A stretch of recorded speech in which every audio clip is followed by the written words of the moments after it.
Hi everyone, my name is Nick from Coffee Before Arch, and on this episode of Python 3 Crash Course, we're going to be going over dictionaries. So in previous videos, we'd gone over ways of representing, large pieces of data, specifically using lists. And we show how we could, add a bunch of items to a list, and we could index them, and they were going to be say sequentially indexed. So index 0 would hold element 0, index 1 would hold element 1, and so on. But there may be situations where, that kind of model doesn't fit the best. So let's take the example of a grade book, right? So if you want to, say, store the grades for a number of students, well, knowing the index of 0 doesn't really help you out when you want to look up somebody's grade. You want to know for, say, Bob or Molly. You want to get their grade specifically. So it would be really convenient if we had a way to index an array or some kind of data structure like that instead of with an index like 0, 1, 2, 3 with a different value. And so that's what we'll look at with dictionaries. Dictionaries give us this flexibility. So we'll open up our example for today, which will be dictionaries.py.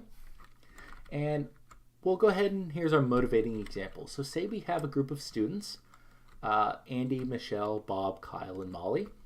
And then we have a separate list of their grades. So Andy got a C, Michelle and Bob B's, Kyle got a D in, say, the class, and then Molly got an A. Now there's no real way here inside of students to represent both of these things with each other that easily. So we might have to index, Andy as 0, and then we might need to get look up inside of grades, what's at position 0, what's the grade.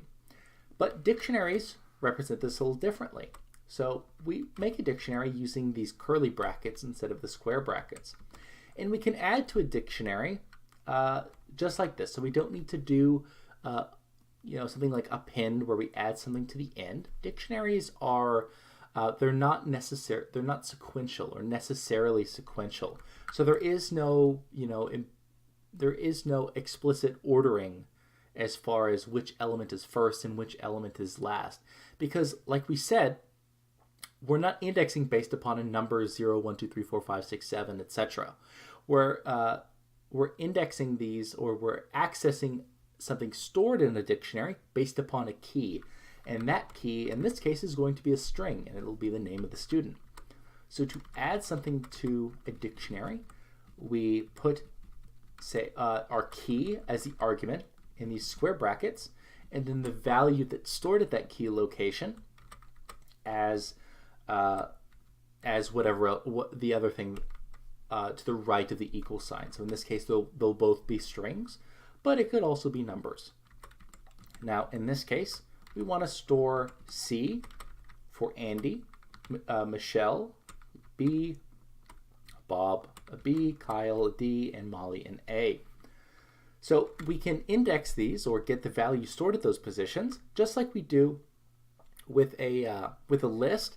But instead of using a number, we can actually use the string that we set. So here we said that if I look up Bob, I need to get the grade B back. So if we index based by Bob, we should get B. Same thing with Molly, except A. So we can also test if something's in a dictionary, and we can do that by this Kyle in mydict. So in this case, we have a dictionary called mydict, and this just asks, okay, is there a key associated with Kyle inside of my dictionary? Now it's important to know that we can only have one key, or that every key has to be unique rather. So we can't have two versions of Kyle inside of our dictionary represent two different things. There'll only ever be one entry like that. Now what if we want to remove an entry from our dictionary? So to remove an entry from our dictionary, just like in a list we had the pop function, which would remove the last entry, we can use this delete keyword, and this says whatever is at this position that's at this key, I want you to delete this key and this I want you to delete this key and the value stored there.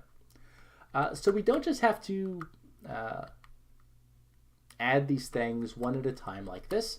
We can also, just like a list that we just put square brackets and commas between the variables, we can do it with these curly brackets, but remember, we have to have both a key and a value. So in this case, let's say we want to keep track of, who has what type of car. So we can say that Bill, Chevrolet, so that says for the key Bill, I want the value Chevrolet. And then we have Nancy with Toyota, so again, Nancy is the key, then we do a colon, and then the value is Toyota, and then Chris with a BMW.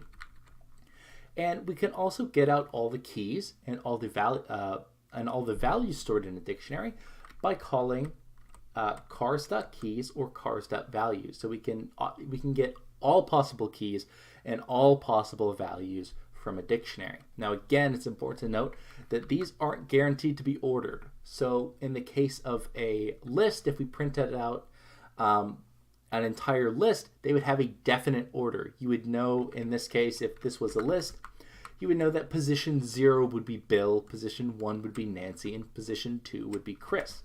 But not so in a dictionary. There's no guarantee of that, so we shouldn't make any assumptions. But in this case, we don't really care. We're just going to print out all the keys and all the values.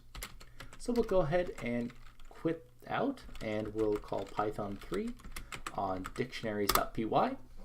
And so here we have, we index based upon a string, and then we have a check to see if a specific key is valid within a dictionary. In this case, it was true. And then when we tried to get our dictionary keys, it returned back this dict.keys with all of the list of all the keys, so Bill, Nancy, and Chris. Remember, it's not guaranteed to be ordered. It just happens to be in this case. And then we also print out the values. So we can also just individually get the keys or the values, depending on what we actually care about. So that's going to do it for our example for today.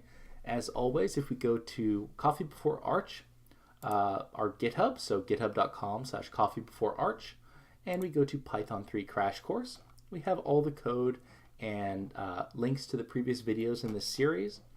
And then if we go to Fundamental Concepts and Variables, we have dictionaries.py. Here's our example from today. Feel free to download this, play around with it, and let me know if you have any questions or if there's a specific video that you would like. As always, I'm Nick, and I hope you have a nice day.